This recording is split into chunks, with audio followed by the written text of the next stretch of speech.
개인정보 좀 되는 거지?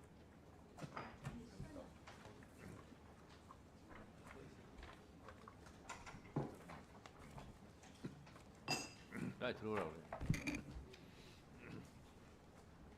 시작한다고 들어오라 하세요.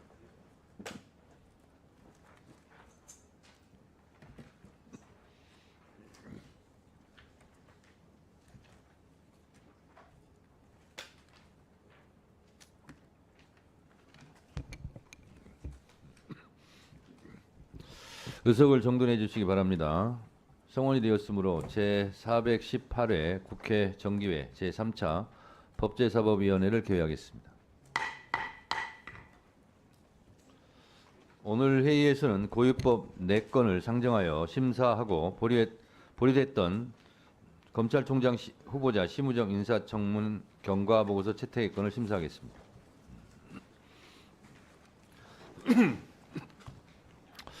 바로 법안 심사에 들어가겠습니다. 법안을 상정하기에 앞서 의사일정 제3항 법원조직법 일부 개정 법률안은 국회법 59조에서 규정한 숙려기간 15일을 경과하지 않았으므로 위원회의 의결을 통해 이를 상정하려고 하는데 이의 없으십니까? 이의가 없으시므로 가결됐음을 선포합니다. 그러면 의사일정 제1항 형법 일부 개정 법률안부터 의사일정 제4항 주택임대차보호법 일부 개정 법률안까지 이상 4건의 법률안을 일괄하여 상정합니다.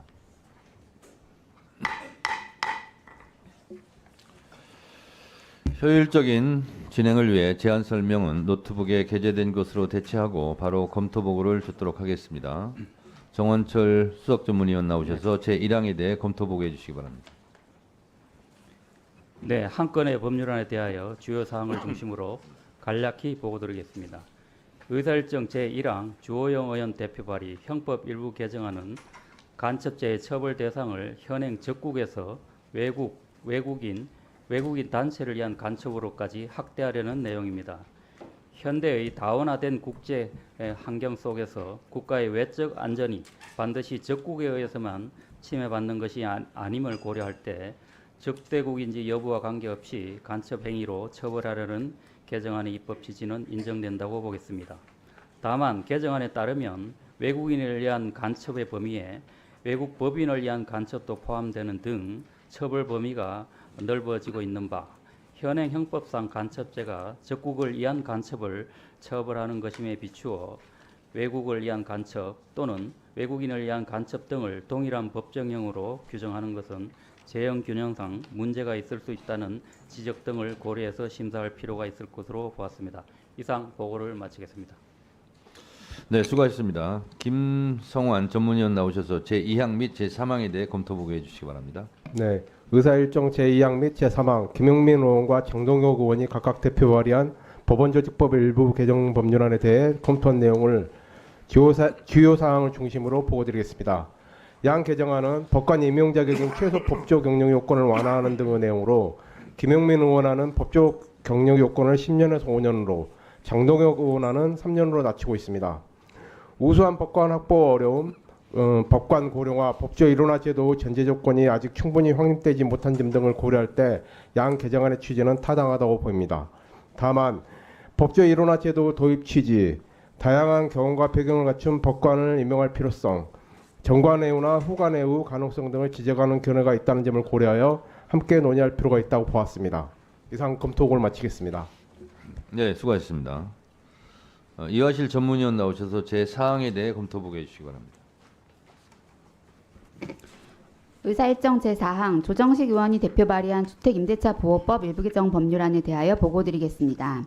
개정안은 주택의 인도와 주민등록을 마친 즉시 임차인의 대항력이 발생하도록 변경하는 내용으로 근저당권 설정과 전입신고가 동일한 날 이루어져 임차인이 보증금을 제대로 변제받지 못하는 피해를 예방하려는 것으로 타당한 면이 있습니다. 다만 주민등록부와 등기부는 처리하는 관할 기관이 달라 주택의 인도와 주민등록을 마친 즉시 대항력을 인정하여 같은 날 행해진 등기와 경합하도록 하는 경우 그 권리관계의 선후를 밝히기 어려울 수 있어 통합 시스템의 구축 등 공시 방법의 보완이 전제될 필요가 있고 2022년 11월 개정된 주택임대차 표준계약서에서는 임대인이 주민등록과 확정일자를 받기 전까지 임대인이 저당권 등 담보권을 설정할 수 없도록 규정하여 해당 문제점에 대한 보완이 있었음을 고려할 필요가 있다고 보았습니다. 이상으로 보고를 마치겠습니다. 네, 수고하셨습니다.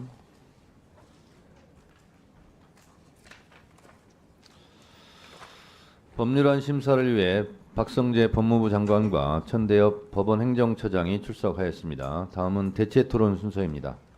토론은 희망하시는 위원님 위주로 실시하고 시간은 5분으로 해도 되겠죠? 네, 5분으로 하겠습니다. 토론하실 위원님 손 들고 토론해 주시기 바랍니다. 유상범 간사님 토론해 주세요. 장관님, 예. 최근에 군 방첩부대에서 블랙리스트 요원에 대한 정보가 중국 조선족 중국 국적의 조선족에게 유출된 사례가 발생해서 국가적으로 국가 안보의 큰 위기를 저희가 지금 느끼고 있습니다. 그거 잘 아시고 계시죠? 근데 사실은 블랙리스트 요원이라고 한다면은 그 신분을 밝히지 않고 자기 생명의 위협을 감수하면서 각종 정보 수집 첩보 활동을 하는 사람들인데 그 정보가 중국에 넘어갔습니다. 근데 저희 중국이 적국인가요? 저희가 판단하기 쉽지 않은 것으로 저희가 적국으로 지금 사실 규정하고 있다면 그거는 북한 외에는 없지 않습니까? 예. 이 상황에서 결국은 이부 간첩죄로 처벌하지 못하고 결국은 그거보다 훨씬 경한 범죄로 처벌을 할 수밖에 없는 이런 현실을 우리가 타개하기 위해서 지금 간첩죄 개정안을 발의를 하고 있습니다. 여러 가지 논의가 또 추가 논의는 필요한 상황입니다만 이와 관련돼서 지금 법무부에서는 간첩죄의 개정에 대해서는 어떤 입장을 가지고 계신지 간단히 좀 말씀을 해주시면 고맙겠습니다. 예. 국제 정세가 변화되고 적국과 외국의 구분이 모호해지고 있습니다. 그래서 우방국 사이에서도 사안마다 이해관계가 달라지고 있는 경우도 많이 있는 것이 오늘날 현실입니다.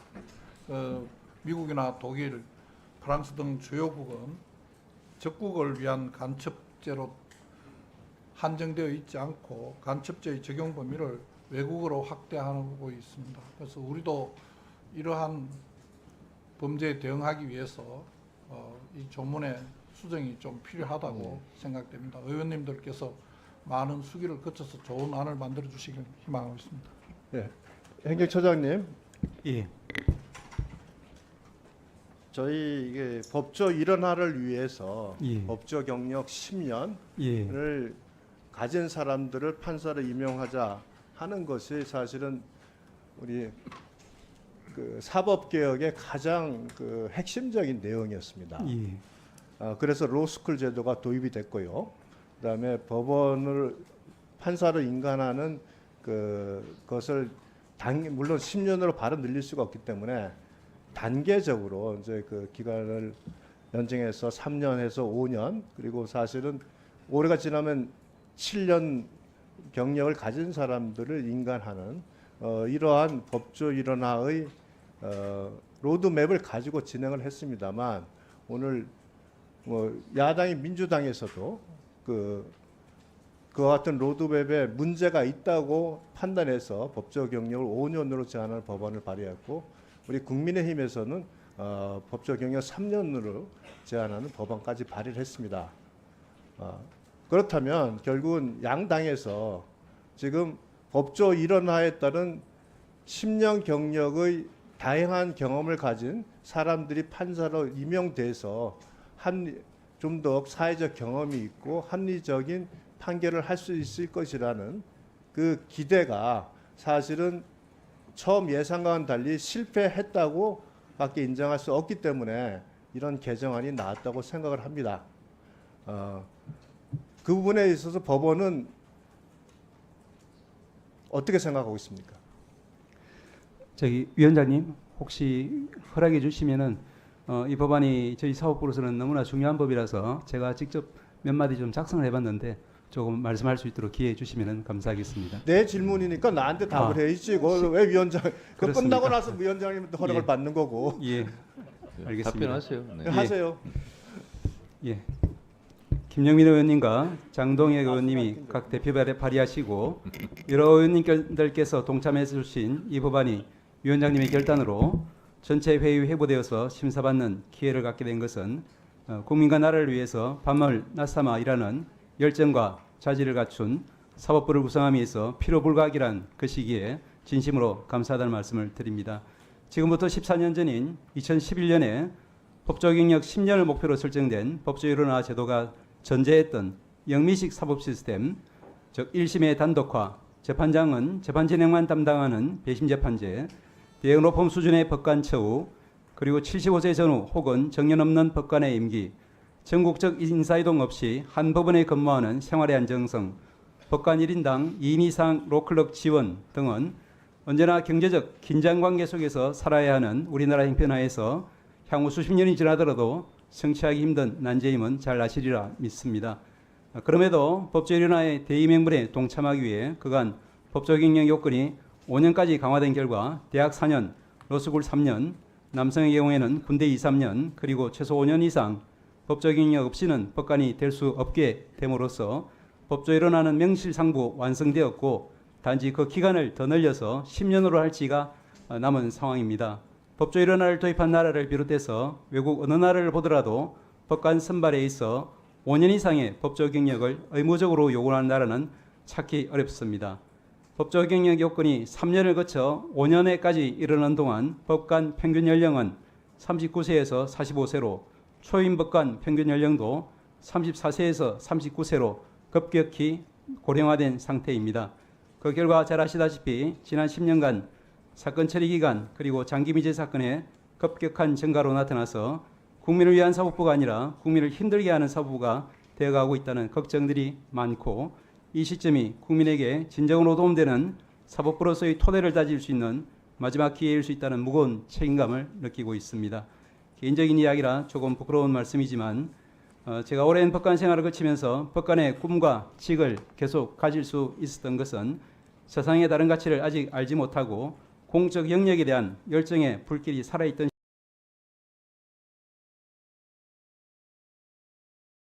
다양함을 깨치는데 더 오랜 시간이 걸렸을 수 있겠지만 그 때묻지 않은 열정이 전국의 수많은 법관들로 하여금 열악한 처우, 끊임없는 경향 교류로 인한 가족 간 별리, 감당하기 힘든 업무량에도 불구하고 묵묵히 법관으로서 본분을 지켜나갈 수 있게 한 원동력이라고 생각합니다.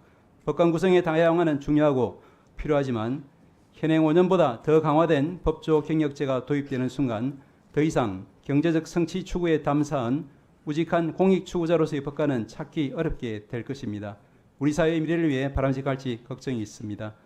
확고한 가치관이 정립된 불혹이 훌쩍 넘은 나이의 법관이 자신이 몸담았던 특정 영역 가치 추구에 구현에 더 적임자일 수는 있겠지만 진정한 가치의 다양화는 자신과 다른 가치조차 열린 마음으로 경청하고 경우에 따라 이를 받아들이는 용기를 갖춘 데서 나온다고 생각합니다.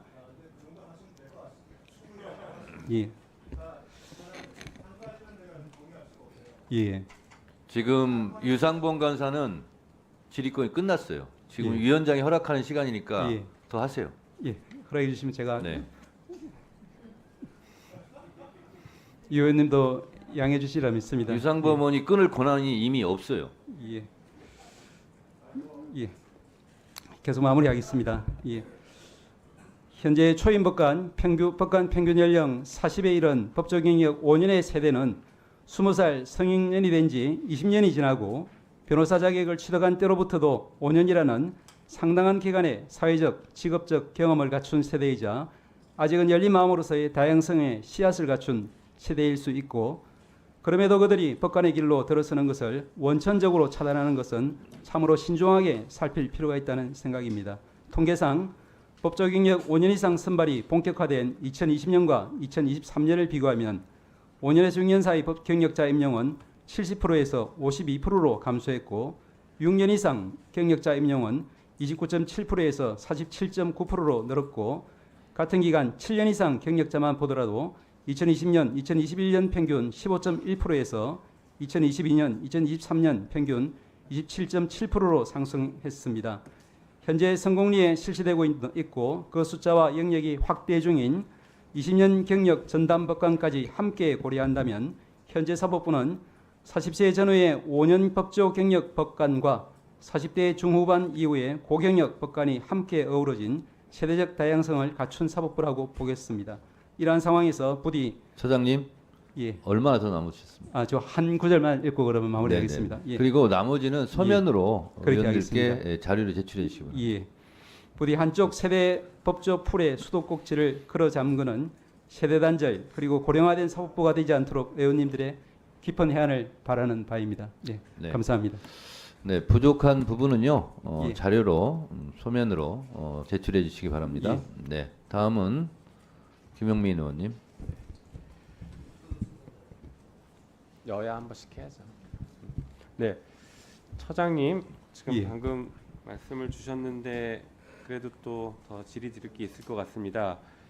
먼저 첫 번째로 이 법이 만약에 통과가 안 된다라고 하면 내년에는 7년차 경력 7년차 이상의 법조인들만 임용이 가능한 상황인 것이죠. 그렇습니다. 네, 그러면 7년차 이 법이 통과되면 이제 뭐 5년차 혹은 지금 3년차까지 법이 나왔는데 어쨌든간 5년차라고 치면요, 5년차이냐 7년차이냐는 내년에 그 임용을 준비하는 분들도 그렇고 준비하는 법원 입장에서도 굉장히 중요한 문제가 될 것 같은데 그렇습니다. 그 임용 준비나 그 시간이 어느 정도 필요한지 이런 것들을 좀 말씀 주실 수 있어요? 예. 그 부분이 제가 조금 전에 마저 말씀드리려고 했던 부분입니다만은 이번 8월에 올해 법관 선발이 끝났습니다. 사실상. 그래서 이제 저희들도 이제부터 준비를 내년도 법관 선발을 준비를 해야 되고, 또한 내년에 이제 법관 지망하시는 분들, 특히 문제되는 5년에서 7년 사이 그분들은 지금 현재 자신의 내년 거취를 어떻게 할지 사실은 미리 거래관계라든지 아니면 이제 회사에서의 어떤 관계라든지 이런 걸 정리해야 될 시점이기 때문에 지금 시점이 저희들로 봐서 너무나 좀 크리티컬한 시기라고 생각을 합니다. 네, 그러니까 신속하게 처리될 필요성이 있다라는 말씀을 그렇습니다. 하신 건가요? 네. 그리고 아까 전문위원도 지적을 하긴 했고 또 한편으로 여기저기 이제 시민사회 쪽에서도 계속 이제 문제 제기를 하는 부분인데 이런 겁니다. 그 다양한 경험과 배경을 갖춘 법관을 임용하기 위해서 그동안 법원이 어느 정도 노력을 했는지 잘 모르겠다라는 지적이 하나 있고, 또 한편으로는 전관 예우나 후관 예우의 가능성이 여전히 있는데 이것은 어떻게 보완할 것이냐 이런 지적들이 되고 있습니다. 그래서 여기에 대해서 법원의 입장을 한번 설명해 주시는 게 좋을 것 같습니다. 예.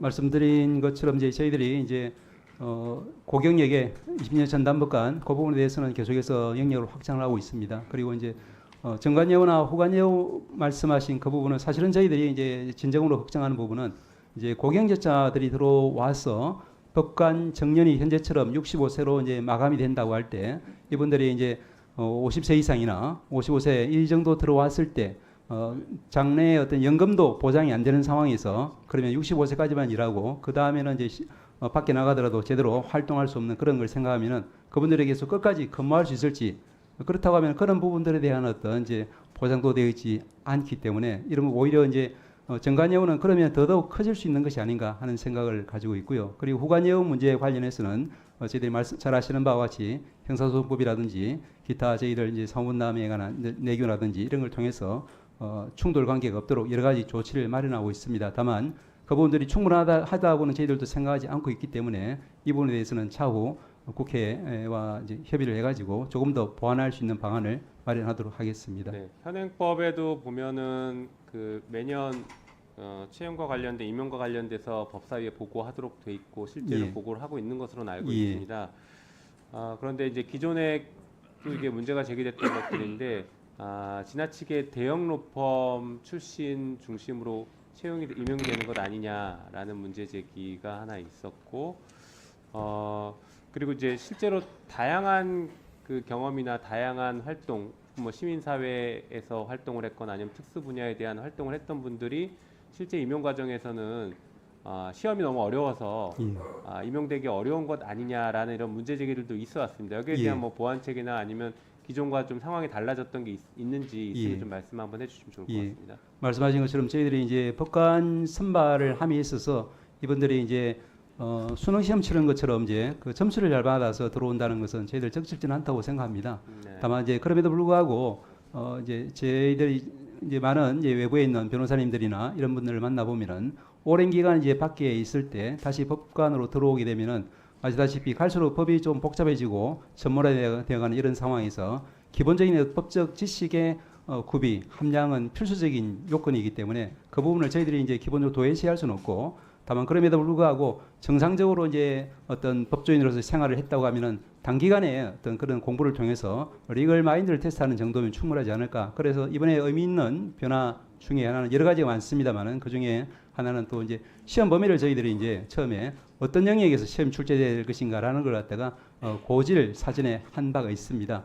그런 부분들이 작은 변화이긴 하지만 말씀하신 것처럼 순전히 오랜 기간 동안 공부해야만 법관이 될 수 있는 그런 이제 시험이 아니라 정말로 자기 영역에서 직역에서 충실하게 법조인으로서의 삶을 살아오던 사람이라면은 그리고 우수하고 사명감 넘치는 사람이라면 누구나 될 수 있는 그런 시스템을 만들기 위해서 계속 노력을 하겠습니다.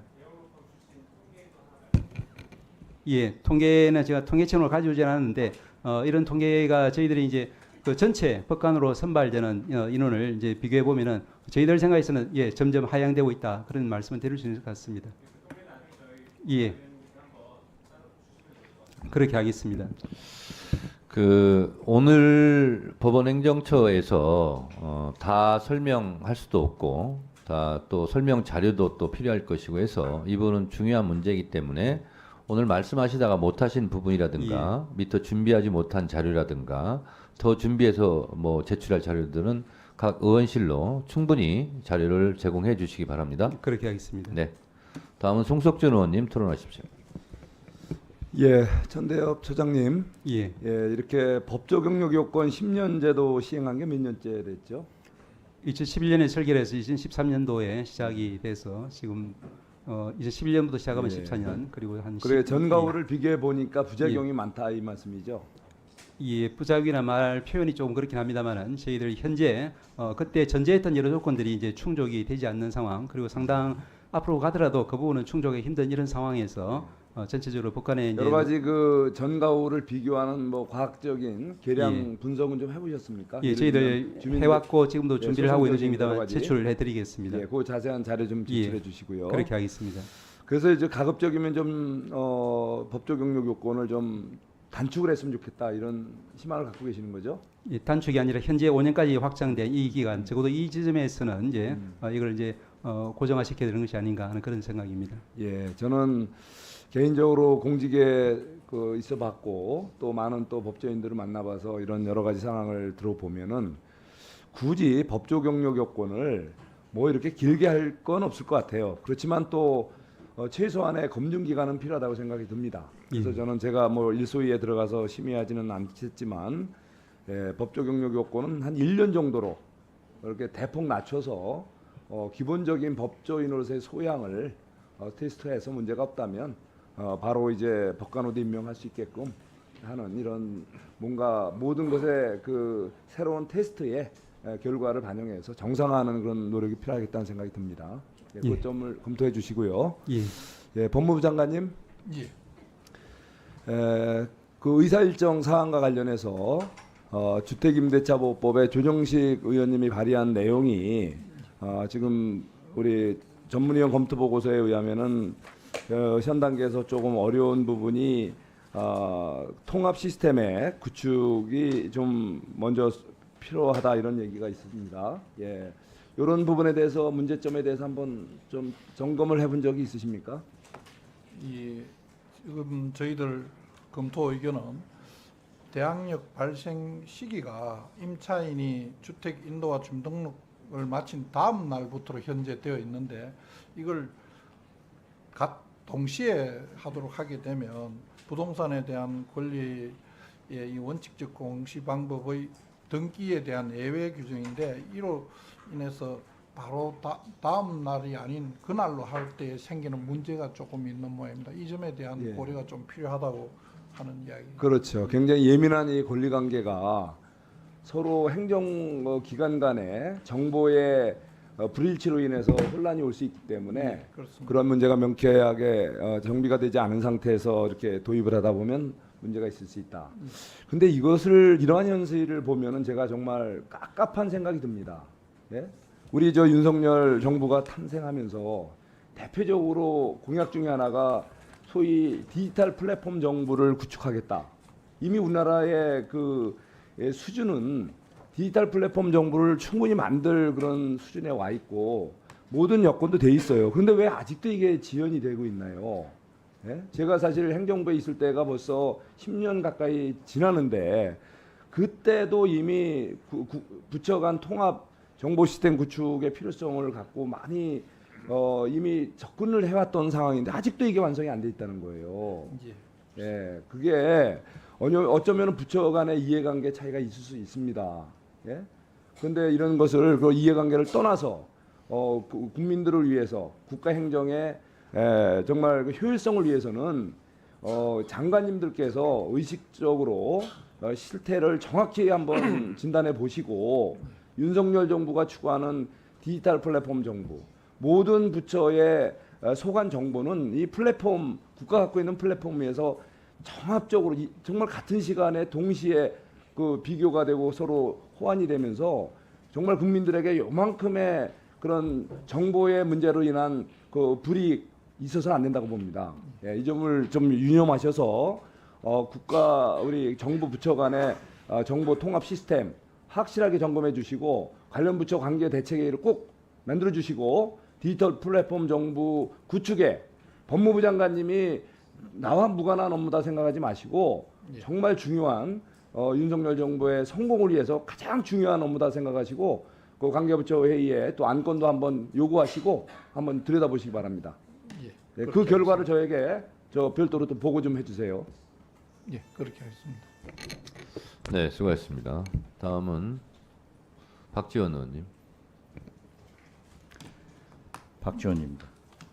법무장관께서 형법 개정안에 대해서 간첩죄 적용을 적국인 북한만 아니고 외국에 다 해야 된다 하는 데서 저는 동감입니다. 지금 현재 제가 국정원장을 경험해 보면은 산업 스파이 그리고 해킹 이것이 가장 큰 문제입니다.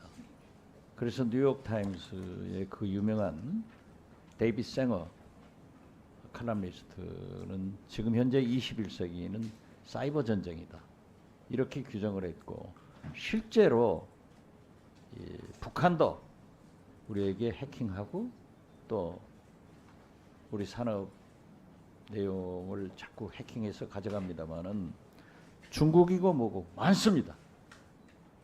그리고 이번에 정보사를 보더라도 아니니까 저는 미국처럼 모든 외국에 대해서 우방국이라고 하더라도 우리의 그런 기술 스파이나 이런 문제는 반드시 간첩죄를 적용해서 해야 된다 이런 생각을 가지고 있다는 것 말씀드립니다. 법원 행정처장님, 예. 우리가 법관 임명에 대해서 예. 지금보다는 변호사 경력을 좀 줄이자 하는 것은 여야가 동의하는 것 같아요. 지금 로펌에서 뭐 상당 기간 되면은 거기에서 인정받아 가지고 잘 나가는 사람들은 거기 파트너도 되고 대표 변호사도 되는데 거기에서 처지는 사람이 법관으로 들어와서 되겠느냐, 이런 법관의 자질면도 굉장히 큰데 지금 여당에서는 3년, 야당에서는 5년입니다. 그렇기 때문에 여기에서 태길이 돼야 되는데 법원 행정처 또는 대법원은 5년을 선호하십니까? 3년을 선호하십니까? 그걸 좀 말씀해 주시면 참고가 되겠습니다. 예, 저희들은 어느 의견이든지 소위에서 의원님들께서 잘 이제 심리해 주시면은 그걸 따를 생각을 하고 있습니다. 저희들 말씀드린 것처럼 지금 이제 3년을 거쳐서 지금 5년까지 온 상황입니다. 지금 상황 하에서도 말씀드린 것처럼 여러 가지 저희들 난제를 안고 있는 상황이긴 하지만 그래도 지금부터라도 저희들 심기일전에서 다시 한번 열심히 해볼 생각을 가지고 있습니다. 더 이제 저희들이 좀 유연성을 가질 수 있다면 뭐 좋긴 하겠지만 그렇지만 그런 부분은 전적으로 이제 소위에서 여러 위원님들께서 말씀 주시면은 저희들은 그 부분을 전적으로 수용할 생각입니다. 지금 말씀은 3년은 너무 짧고 5년은 너무 길다. 그럼 타협안이 4년 되는 거예요? 예, 그렇지는 않습니다. 제가 아까 말씀드린 것처럼 이제 3년, 예를 들면 3년이라 하더라도 제 생각에는 정말로 순수한 공적 영역에서 법조인으로서 실력도 기르고 또 공적인 영역에서의 활력도 이제 기여도 하고 이런 분들이라면은 충분히 법관으로서 출발을 할 자격이 있다고 생각합니다. 다만 이제 결국에는 입법 사항으로 저희들이 지금 만들어진 부분 이후에서 이런 부분은 뭐 저희들이 이제 여러 의원님들의 해안을 바라고만 있을 뿐입니다. 모든 사람이 사법시험 로스쿨을 졸업했기 때문에 자격이 있겠죠. 그렇지만은 대법원에서 행정처에서 5년이다 3년이다 이런 것을 확실하게 얘기를 해줘야 참고가 되지 흔들리잖아요. 예, 제 위원님께서 제 개인적인 생각을 여쭤보신다면은 예. 저는 말씀드린 것처럼 3년 정도 어떤 공적인 영역에서 정말 확실하게 어떤 법조인으로서 삶을 산 사람이라면은 저희들이 그 중에서 더 좋은 인재를 발굴할 수 있을 것이다라는 생각은 가지고는 있습니다. 5년보다는 3년을 선호하신다는 말씀입니다. 제 개인적인 생각입니다. 개인적으로. 예. 개인이 법원 행정처장인데 그 생각 맞잖아요. 네, 이상입니다. 네, 수고하셨습니다. 다음은 박은정 의원님. 네, 조국혁신당 박은정입니다. 주호영 의원님께서 대표 발의하신 형법 제98조 그 간첩죄 개정안에 대해서 적극 찬성합니다. 지금 윤석열 정부 들어서 일본에 유리하게 국정을 운영하고 있는 상황입니다. 그 군사, 경제, 심지어 그 영토, 대통령의 영토 수호 의무인 독도까지도 지금 뭐 일본에 넘겨주는 것이 아니냐 이런 얘기까지 나오고 있거든요. 그 독도 앞바다에 일본 군함이 나타나고 있는 이런 상황이고 지금 그 윤석열 정부 하에 지금 어떤 장관님은 우리 선조 국적이 일본이라고 얘기를 하고 있는 상황입니다. 법무부 장관님, 주무부처 장관으로서요. 윤석열 정부 하에 간첩 행위하고 있는 이런 그 문제적인 이 상황에 대해서 어떻게 생각을 하고 있습니까? 구체적으로 뭐 누구의 어떤 점을 간첩이라고 지금 이 말씀하시는 겁니까? 간첩죄에 대해서 그 일본과 관련해서 지금 외국으로 바꾼다는 거잖아요. 지금 적국을. 그러면 우리나라의 군사나 경제 심지어 영토와 관련한 군사 국가적인 기밀에 대해서 간첩 행위를 하고 있는 사람은 없는지 대대적인 간첩죄 단속이 필요하지는 않는지 주무부처 장관님으로서 의견을 한번 얘기를 해주시죠. 누구든지 이 법을 지금 이렇게 개정을 하게 되면 간첩 혐의가 있다면 수사받게 될 것입니다. 네, 그 약속을 지켜주시기 바랍니다. 저는 이 간첩죄 빨리 개정해서 그 윤석열 정부 하에 간첩 행위하고 있는 사람 없는지 대대적으로 처벌이 이루어지기를 바랍니다. 이상입니다. 네, 다음은 장동혁 의원님. 처장님께 여쭙겠습니다. 예.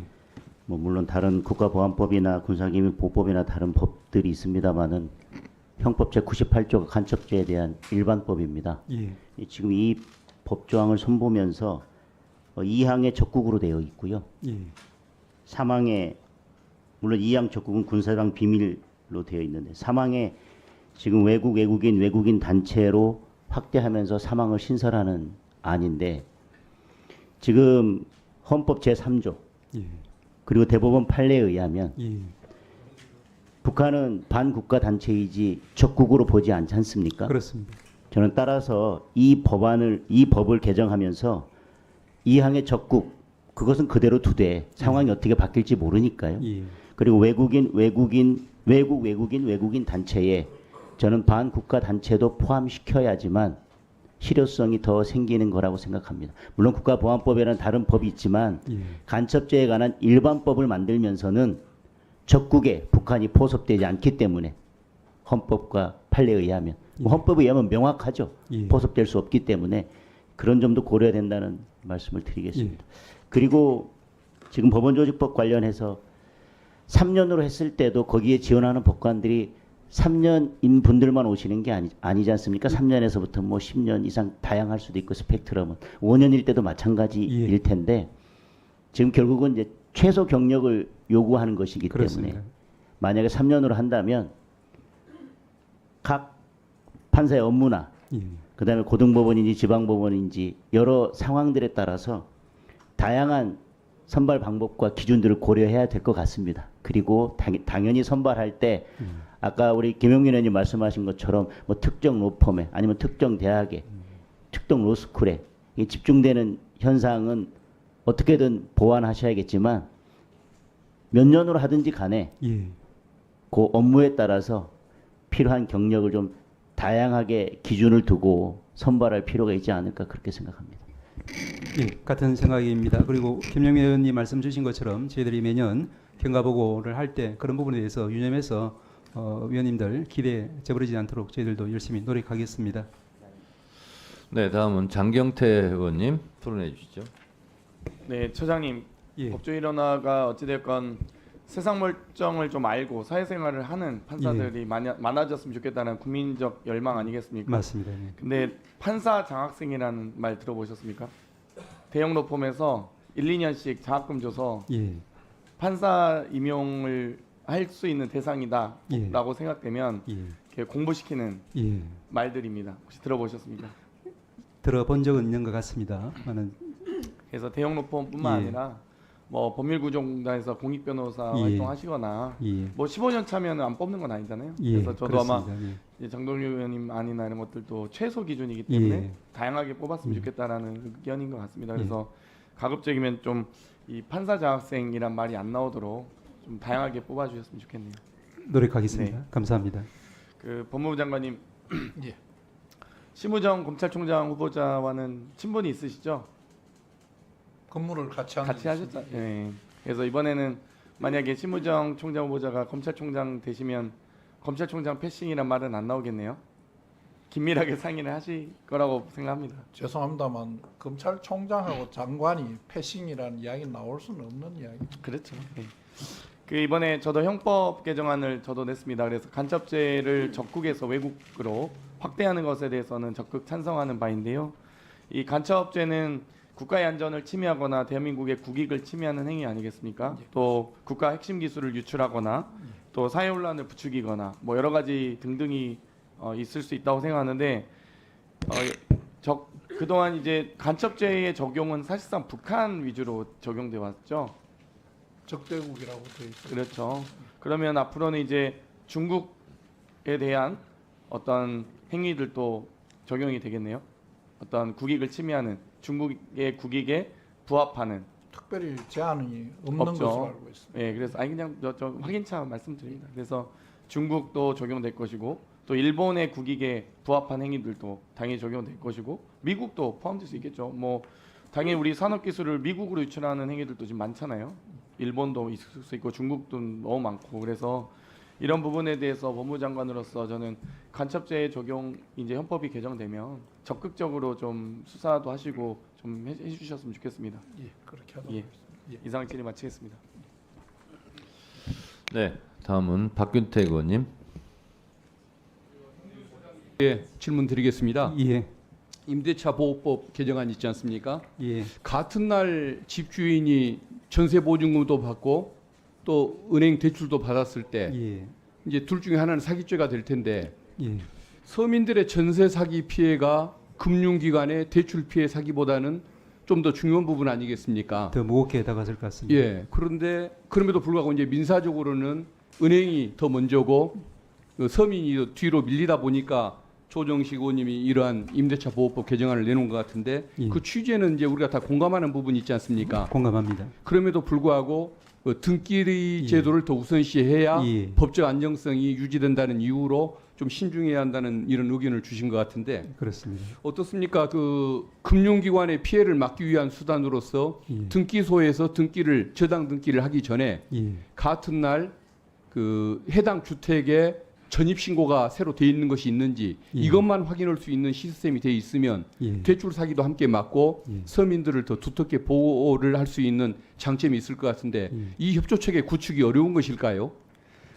그 의원님 말씀하신 그런 부분 저희들도 이제 어떻게 하면은 두 기관 서로 다른 기관이 이제 시스템을 정비하고 운영하고 있는 이런 부분들이 법적 안정성을 갖다가 침해하지 않으면서도 그렇지만 또 서민들이 이런 전세 사기와 같은 피해를 입지 않을 수 있는 보다 효율적인 방안이 있는지 저희들도 계속 검토 중에 있습니다. 예. 조금 더 검토해서 결과를 예. 말씀드리겠습니다. 결국은 그 법원행정처와 행안부 간의 협조 체계만 잘 구축만 된다고 한다면 이런 피해는 서로 서민도 그 금융기관도 안 입을 수 있는 이런 체제가 될 것 같은데 적극적으로 협의 좀 해주시면 감사하겠습니다. 현재보다 많이 줄어들 수 있도록 방안을 많이 강구해 보겠습니다. 예, 감사합니다. 네, 다음은 김승원 간사님. 토론은 종결해 주시고 법안 일소위로 회부해 주시면 심도 있게 논의하겠습니다. 네.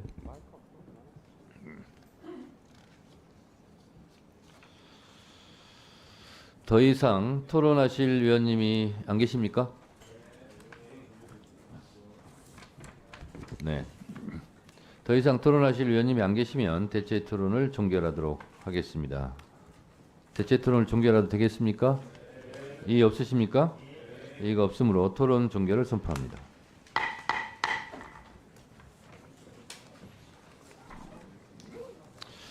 그러면 의사일정 제1항부터 4항까지 이상 4건의 법률안은 보다 심도 있는 심사를 위해 법안심사 제1소위원회에 회부하고자 하는데 이의 없으십니까? 이의가 없으므로 가결됐음을 선포합니다. 박성재 장관님과 천대엽 처장님은 이석하셔도 되겠습니다. 수고하셨습니다.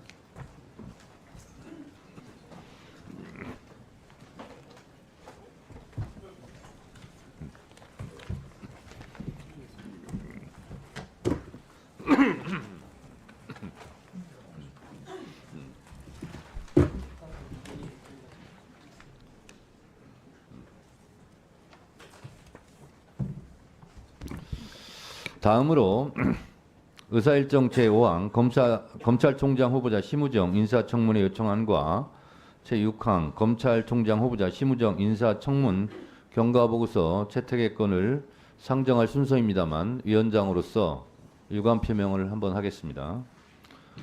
어제 국민의힘 유상범 간사를 비롯해서 국민의힘 의원들이 기자회견을 통해서 저를 빌런이라고 비난했습니다. 상당히 모욕적입니다. 그래서 제가 빌런을 사전에서 찾아봤습니다. 첫 번째 개념이 이야기, 연극 등의 중심 인물로 악당이란 뜻이고요. 두 번째 뜻으로 악한, 악인, 세 번째 뜻으로 범죄자를 뜻합니다. 제가 악당, 악한, 악인, 범죄자입니까?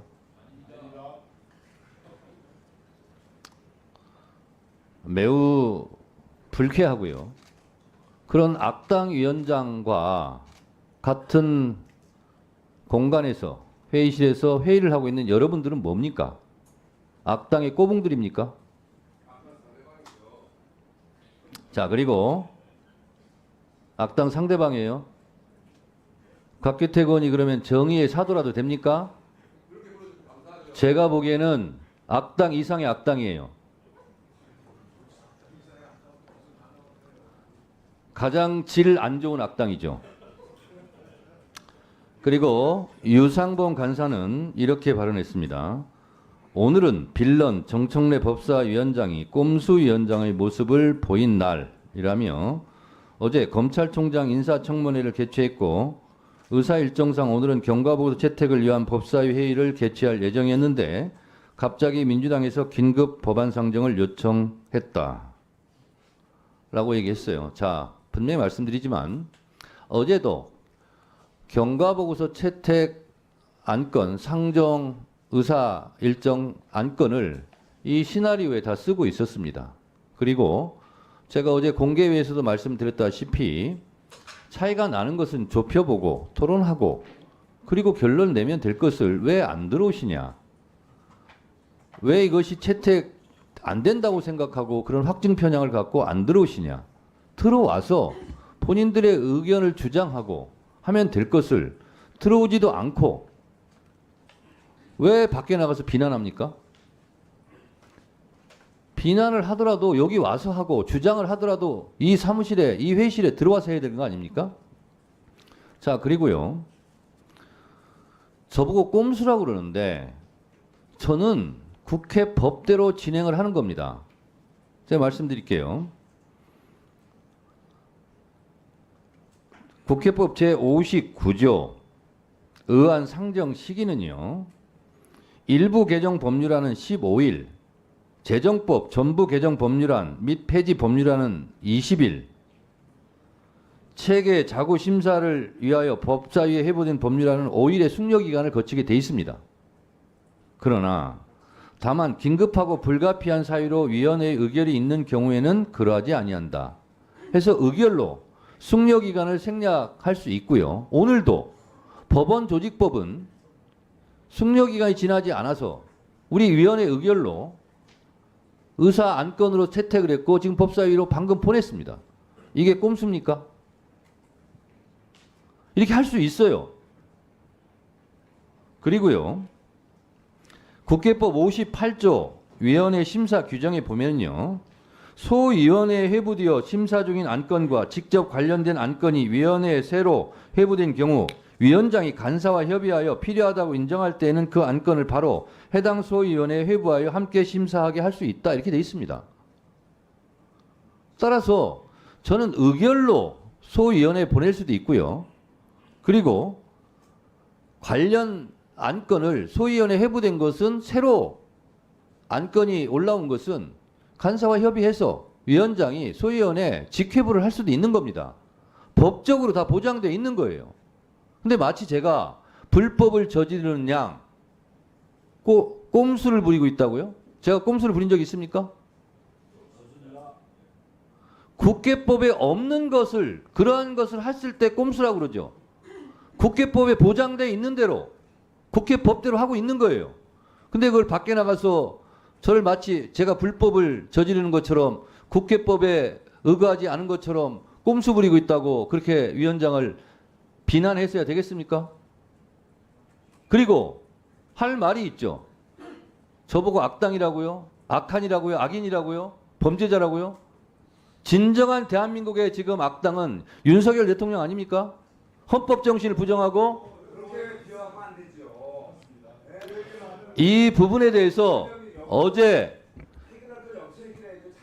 일본 우리 조상 할아버지들이 일본 국적이라는 노동부 장관을 임명한 그것이 헌법을 부정하는 윤석열 대통령의 악당 행위예요. 대통령 취임식 할 때 뭐라고 합니까? 나는 헌법을 준수하고 국가를 보위하며 이렇게 취임 선서를 하지 않습니까? 헌법을 준수하는 겁니까 지금? 이 부분에 대해서 어제 기자회견 한 부분에 대해서 국민의힘 의원들이 사과 표명을 해주시기 바랍니다. 다시는 그러지 않겠다고 재발 방지 약속도 해주시기 바랍니다. 사과하세요. 사과 및 재발 방지 약속을 하세요.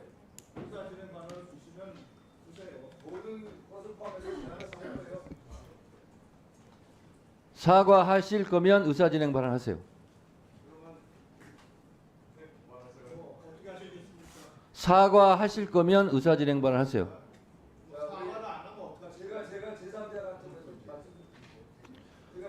본인은 당사자지 제3자가 아닙니다. 국어 교육을 못 받았습니까? 본인이 뭘 제3자예요? 당사자지? 근데 왜 제3자라고 그래요? 본인도 그 기자회견장에 참석해서 한 말을 제가 다 기억하고 있습니다. 사과하실 거면 의사진행 발언하세요. 발언권 드리지 않는데도 지금 얘기 잘하고 있구만요. 얘기하지 마세요.